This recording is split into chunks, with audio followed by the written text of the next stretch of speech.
The holographic display flickered in the command center of Terra Station, casting blue light across Commander Mia Chen's face. She read the Galactic Council's decree for the third time. Her jaw tightened with each word. They actually did it, she muttered, her fingers drumming against the console. 200 species, and they voted us out. Lieutenant Kevin Martinez leaned over her shoulder, his dark eyes scanning the official transmission. Unanimous decision. They're calling us dangerously unpredictable and a threat to galactic stability. He let out a bitter laugh. We've been part of the Council for only 50 years, and they're already kicking us to the curb. The Exile order was clear.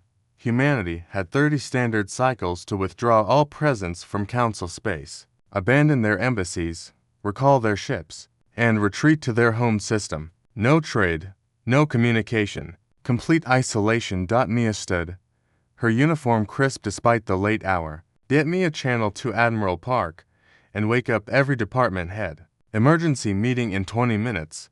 Kevin nodded and moved to comply, but hesitated. Commander, what are you thinking? A smile played at the corner of Mia's lips, not a happy smile, but one that Kevin had learned to recognize over their 5 years working together. It was the expression she wore when she was about to do something audacious. I'm thinking, she said slowly, that if they want us gone, we shouldn't keep them waiting. 18 hours later, every human vessel in Council space began moving simultaneously, not in retreat, but in a carefully coordinated exodus that had the Galactic Council's monitoring stations lighting up like festival displays. Ambassador Vexler of the Vreen Dominion was the first to notice something was wrong. He'd expected the humans to argue, to plead for reconsideration, perhaps to take the full 30 cycles to extract themselves from the hundreds of worlds where they'd established presence. Instead, they were leaving faster than any species had thought possible. But they weren't just leaving, they were taking everything with them. On Corvallis Station, the massive human-built manufacturing complex that had revolutionized ship construction techniques, engineers worked with frightening efficiency. Piece by piece, module by module, they were dismantling the entire facility. What had taken a decade to build was being packed into cargo haulers in a matter of days. Kevin stood in the station's control room, coordinating the exodus with military precision. Section 7 is detached. Moving to hauler configuration.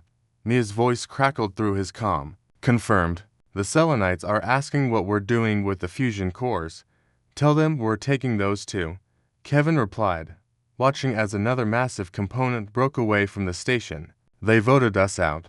They don't get to keep our toys. Across the galaxy, the pattern repeated. Human agricultural specialists withdrew from drought-stricken worlds, taking with them the transforming knowledge that had turned wastelands into gardens. Medical researchers packed up their laboratories, removing treatments that had extended lifespans across dozens of species. Engineers retrieved the Ansible relay networks they'd installed, the ones that had cut communication times by 70% across Council space. The Galactic Council convened an emergency session. This is vandalism, screeched Representative Colleth, their tentacles writhing in agitation. They're crippling our infrastructure.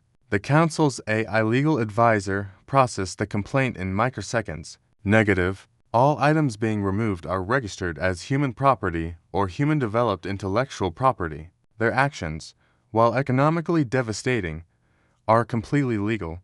Mia stood on the bridge of the Terran flagship Defiant, watching the viewport as Earth's moon grew larger. Behind her, a fleet of thousands of ships emerged from faster-than-light travel, each one laden with the accumulated wealth of human innovation.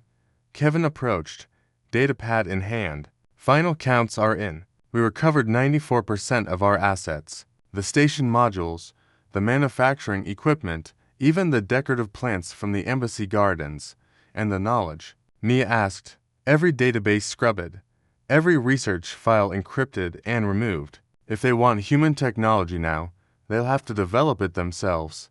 Kevin paused. We're getting transmission requests from 47 Council species. They're asking us to reconsider. Tell them exile means exile, Mia said firmly. They wanted us gone. We're obliging. What the Galactic Council hadn't understood, what they couldn't have understood, was that humanity's greatest strength had never been their technology or their military might. It was their spite when wronged, and their incredible ability to adapt. The massive space elevator platforms that had taken decades to integrate into Council logistics, retracted and repurposed for Earth's orbital infrastructure. The medical nanites that had become standard across hundreds of hospitals, revoked, their production licenses terminated. The gravity manipulation technology that had revolutionized space construction, locked behind encryption that would take centuries to crack. 6 months after the Exile vote, the Galactic Council reconvened to discuss the economic crisis sweeping through their territories. Supply chains had collapsed, construction projects sat unfinished, disease outbreaks that would have been routine now claimed millions of lives.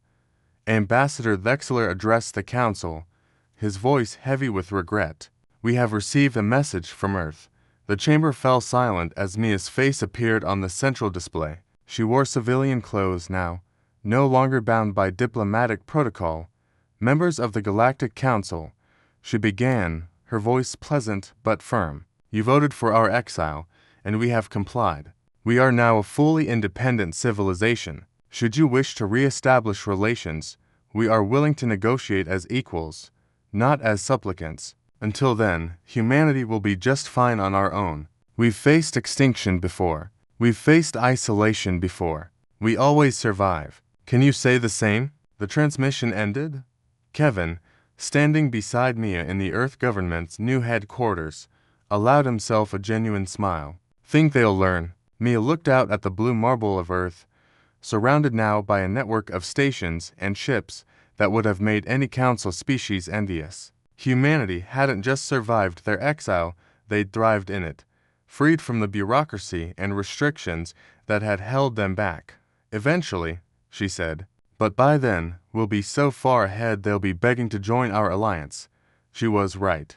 Within a decade, 7 species had broken from the Council to establish independent trade with Earth. Within 2 decades, the Council itself was restructuring, desperately trying to win back the civilization they'd foolishly cast aside.